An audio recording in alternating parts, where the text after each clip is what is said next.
So can I start? Yeah, start whenever you feel like it. Okay. So good morning, fellow Gaveliers, GM Riyas, and my dear friends. Today I'll be taking an education session on the topic effective body language. Effective body language. So let me give you an introduction to effective body language. When presenting a speech, a vast amount of information is visually conveyed by your appearance, manner, and physical behavior. In public speaking, your body can be an effective tool for adding emphasis and clarity to your words. It is also your most powerful instrument for convincing an audience of your sincerity, earnestness, and enthusiasm. Listen, in a speech contest, what is the first thing your evaluator is going to look for? It is your facial expression and your hand gestures, right? So these two are two main key factors of a good speech. So in giving a good speech, if you give proper hand gestures and facial expression, you will let the people know that you let the people know about your dedication to your work and your enthusiasm. So in this session, you will learn to use your body to express emotions and attitude. Recognize different forms of body language and identify gestures that show confidence when speaking. You will also learn how to demonstrate awareness of unintentional movements and use gestures to enhance speech content. The following is a list of competencies that you will learn and practice in this project. Understand how body language expression and expresses emotion and attitude. Recognize the body language used when speaking publicly. Identify gestures that show confidence when speaking in public. Use gestures to enhance speech content. Demonstrate awareness of unintentional movement. So these are some of our objectives of this education session. Body language. What is body language? Body language is the non-verbal expression of emotions, feelings, and ideas. Your posture, movement, position, gestures, eye contact. All these facial expressions contribute to the message you send when you speak. Your body language can enhance your communication or undermine your message. Listen, you do two types of communication with your audience.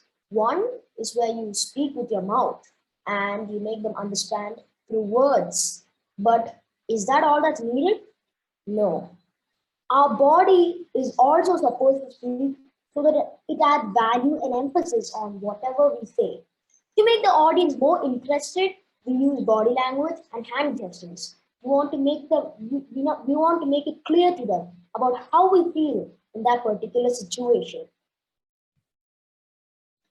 Posture, stance, position, and movement.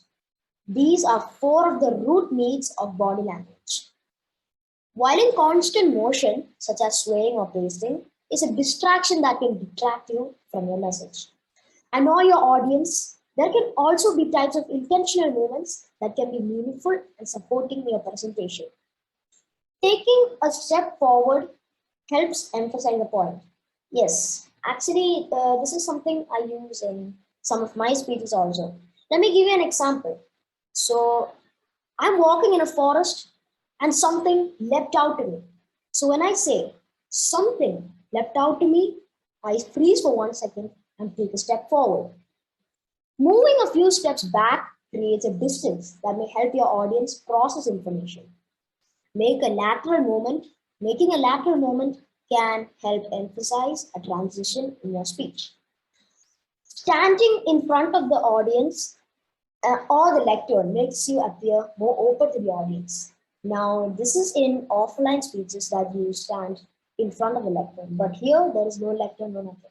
So this is not an important point over here. But however, you can also stay a little you can always stay in the camera width of your computer so that people can easily see your facial expression and hand gestures. Always remember that always remember that your lower chest is always visible. Combining stillness with a verbal pause can add drama or intrigue. I'm pretty sure you guys are familiar with this technique, right? When we stay still and say something in a very low voice, we understand that there's like a small secret or an eerie scent. These are four of the root needs of body language. Having a proper posture, position, stance, and movement are all some of the things your audience find most interesting. Gestures. A speaker's gestures can suggest very precise meaning to an audience. To be effective, a speaker's gesture must be purposeful, even when they're performed unconsciously. Unconscious movements is unintentional, often a habit or a natural expression of the speaker's personality. Whether the movement is intentional or unintentional, gestures must support a speaker's word, as well as the meaning behind the message. But there's also a problem with gestures. We have to do our gestures according to what we are saying. For example, if we are talking about something funny and we keep doing our hands like this, does that make any sense? No. So we have to always remember that we have to do our gestures according to what we are saying as well. There are mainly four types of effective gestures. The first one is descriptive gestures. Descriptive gestures indicate position, location, or anything tactical. For instance, you use your hands to specify a number of objects. I lived in UAE for 5 years. You use your hands like this to indicate that you are living in UAE for 5 years. So if you can use your hands to show numerics and other things. Emphatic gestures. Emphatic gestures underscore strong emotion such as earnestness and conviction. Placing your hand on your chest like this in many cultures communicates a powerful belief in your message. It adds emphasis into what you're trying to say and it reaches your audience way better. Suggestive gestures. Suggestive gestures are symbols of thoughts and emotions. An open palm like this can suggest giving or receiving ideas or a tangible item. So suggestive gestures, these gestures are most used in debates where we most give suggestions to many things. So we always do this so most people use suggestive gestures in debate to give an idea about something. Prompting gestures. Prompting gestures evoke responses from an audience. When asking for a show of hands to answer a question, raise your hands to encourage audience members to contribute feedback. If you want, you can give a rhetorical question to the audience. And if they want, it's according to their own will, if they want to answer or not. You can raise your hand like this to ask them a question. So that's a prompting gesture where you're asking a response from the audience. Then there is ineffective gestures. Ineffective gestures are done by mistake and it happens mostly when the speaker is nervous. Some unintentional gestures send the wrong message to an audience. You may inadvertently communicate anxiety, frustration, or other discomfort when you present by exhibiting any of the following gestures. Gripping the lectern or your table, clutching an object such as a pen or notebook, fidgeting with your clothes or accessories, tapping your fingers, biting or licking your lips. If you prevent all of these, then you keep your audience from the doubt that you are nervous. As you deliver your speech, make sure that you have an eye contact with the audience member before you begin. Eye contact is also another crucial thing in body language. When you look into a person's eye, you're telling him you need his attention and you're talking about something that needs emphasis. When you begin your speech by selecting one person and addressing him or her personally. For example, you can talk about a person in the audience itself and talk about something he himself has done. Hold eye contact for 3 to 5 seconds, roughly the time required to complete a sentence or share one's thoughts. Holding an eye contact for 3 to 5 seconds during points where you have to emphasize on something. You look at your audience and say with a small voice, "There I was, in the middle of the room, and it was full of darkness." You stare at them for like 3 to 5 seconds so that you add emphasis on what you want to say. Keep your eyes up and shift your gaze person to person. Now, when I said that you're supposed to keep eye contact to everyone, I didn't mean that you have to stare at one person only. You have to stare at people to people. But don't always remember to not keep a pattern. So this is a video that shows a person using effective body language.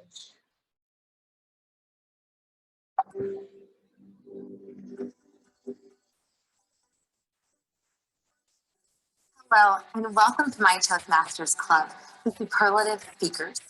We're about to see part of Kathy's speech, Ways to Improve Your Memory.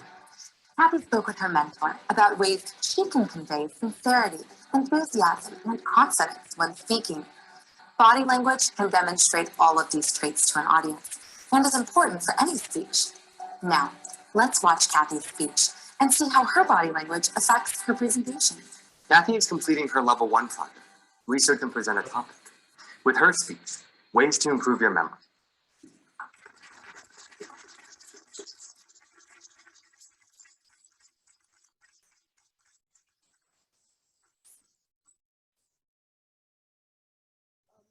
Just wanted to ask, it's audible to everyone, right? Yeah. Okay, thank you.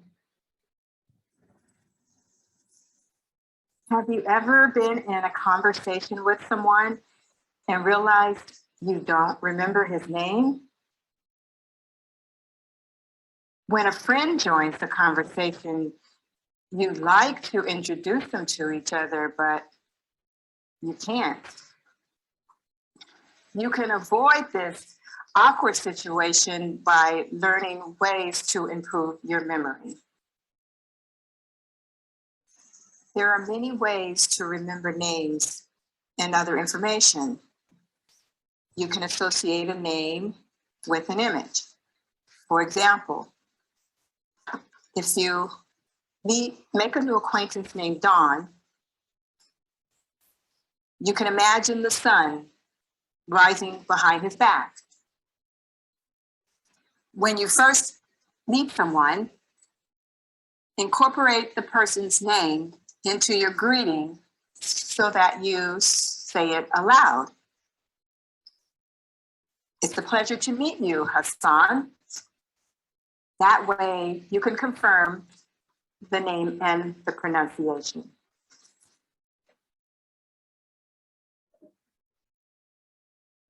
Rhymes and alliteration are also effective ways to remember information. That is why we are able to remember the words to the rhymes and songs we learned as children. Don't make excuses such as, "I have a bad memory," or "I can never remember some things." Remembering a person's name is a sign of respect, and that helps build solid personal and professional relationships.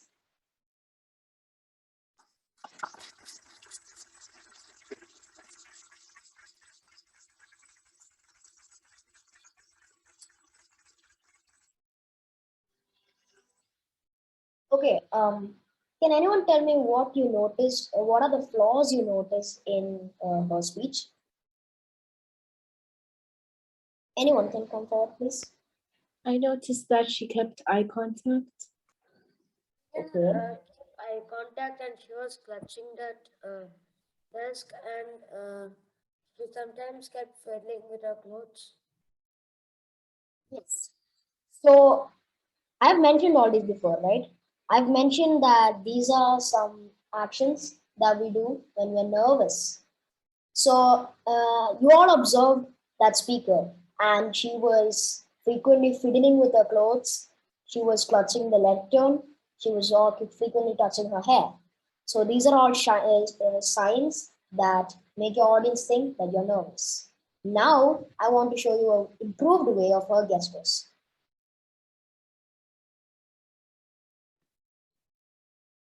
Remain still. Let's review her body language.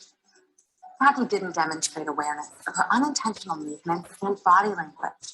As she approached the lectern, her posture and absence of eye contact indicated a lack of confidence and enthusiasm.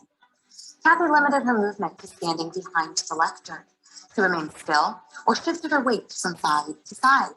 She frequently touched her hair, jewelry, and clothing. Her unintentional hand movements highlighted her discomfort speaking to an audience.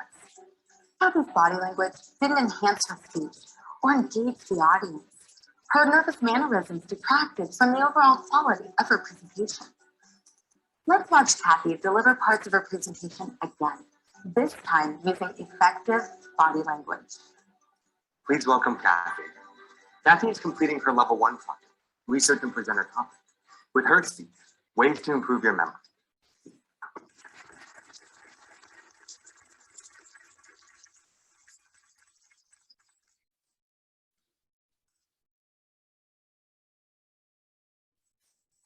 Ever been in a conversation with someone and realized you don't remember his name? When a friend joins the conversation, you'd like to introduce them to each other, but you can't. You can avoid this awkward situation by learning ways to improve your memory. There are many ways to remember names and other information. You can associate a name with an image. For example, if you make a new acquaintance named Don, you can imagine the sun rising behind his back. When you first meet someone, incorporate the person's name into your greeting so that you say it aloud. It's a pleasure to meet you, Hassan. That way you can confirm the name and the pronunciation. Rhymes and alliteration are also effective ways to remember information. That is why we're able to remember the words to the songs and rhymes we learned as children. Don't make excuses such as, I have a bad memory, or I never remember some things. Remembering a person's name is a sign of respect, and that helps build solid personal and professional relationships.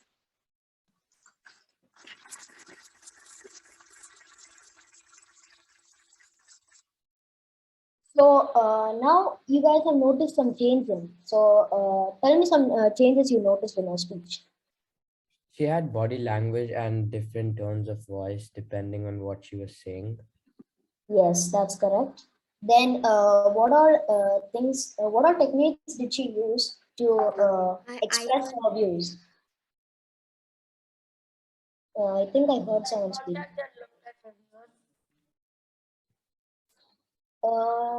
Can you come a little closer to the mic? I think we can't hear you properly. He kept eye contact with everyone this time. Yes, that's also a fair point. Anyone else would like to say anything? She used. Yes, once tell. No, say it's finality event, you can say.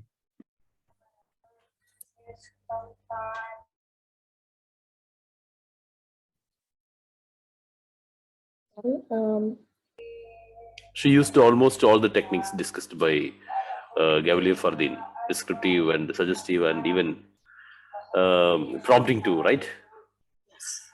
She was moving around.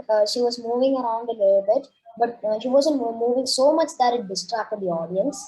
She wasn't clutching the desk. She was having different types of facial expression in different situations. When she was talking about something funny, she also said it in a way that made her audience laugh. Right? Yes. So what you saw here is how this was the enhanced body language that was shown by the speaker.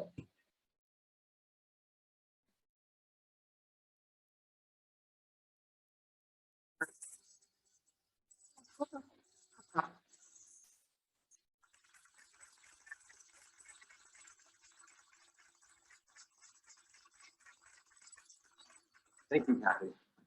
From the moment she approached the lectern, Kathy's body language showed confidence and enthusiasm. Her proper posture gave her an air of authority. It also helped project a strong, steady voice. Kathy emphasized points in her presentation with effective hand gestures. She maintained good eye contact with audience members, creating connections and helping to hold their attention.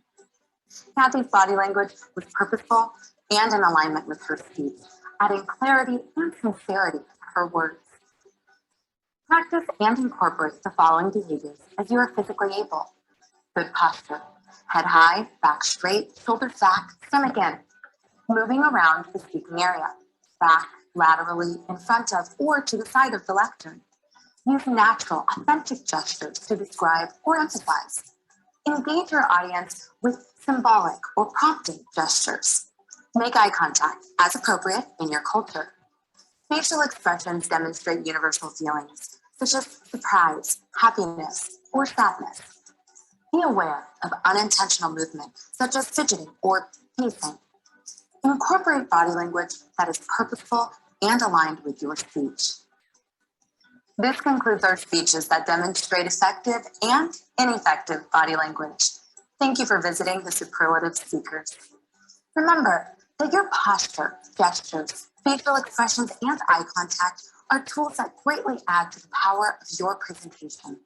As you are able, try incorporating some of the purposeful and effective movements you saw today in your next presentation. So I'm pretty sure we can agree with everything they said, right? Now, there can also be a point where you can have too much of body language. So I'm actually a person who used too much of body language, and I learned the hard way. So let me tell you something that happened to me.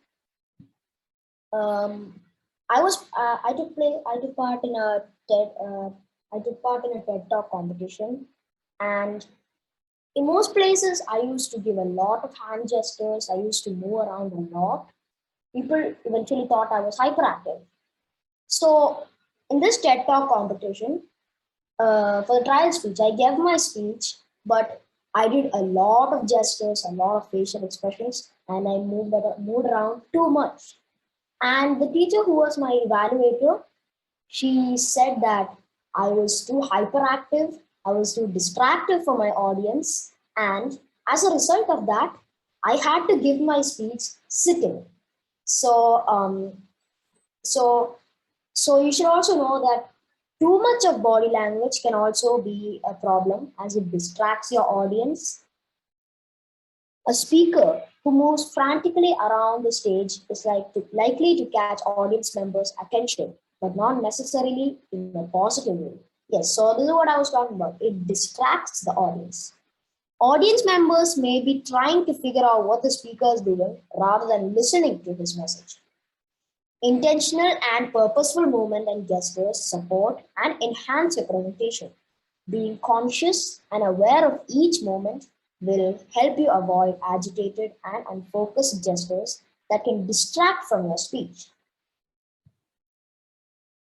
So this is the end of my small lecture about body language. So now I just want to make it a small interactive session to revise about what we just talked about. I want to ask if anyone could guess what this facial expression is. Can anyone guess? Surprise. Yeah. Surprised. Happiness, anger, sadness, disgust, fear, surprise, contempt. Yes, surprise is the correct answer. Because this picture, it looks like he's looking at something ghostly, right? So the second picture, what emotion is shown in this? Happy. Happiness. Yes, that is correct. What emotion is shown in this? Sadness.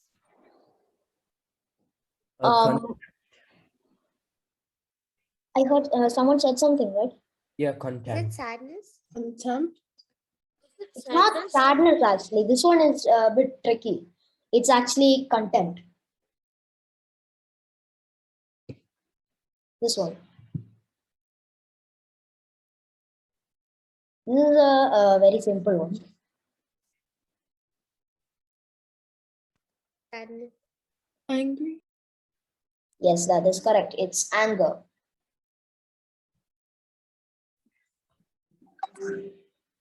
Fear. Oh, fear, yeah, fear. Fear. Yes, that is correct. It's fear. So that's about it for this interaction session. Thank you, everyone. I hope all of you learned a little extra about facial expressions, hand gestures, and movement for after this education session. And I really hope that you guys all use this technique in your future speeches. And I am very sure that everyone will do their speech better than before. Thank you.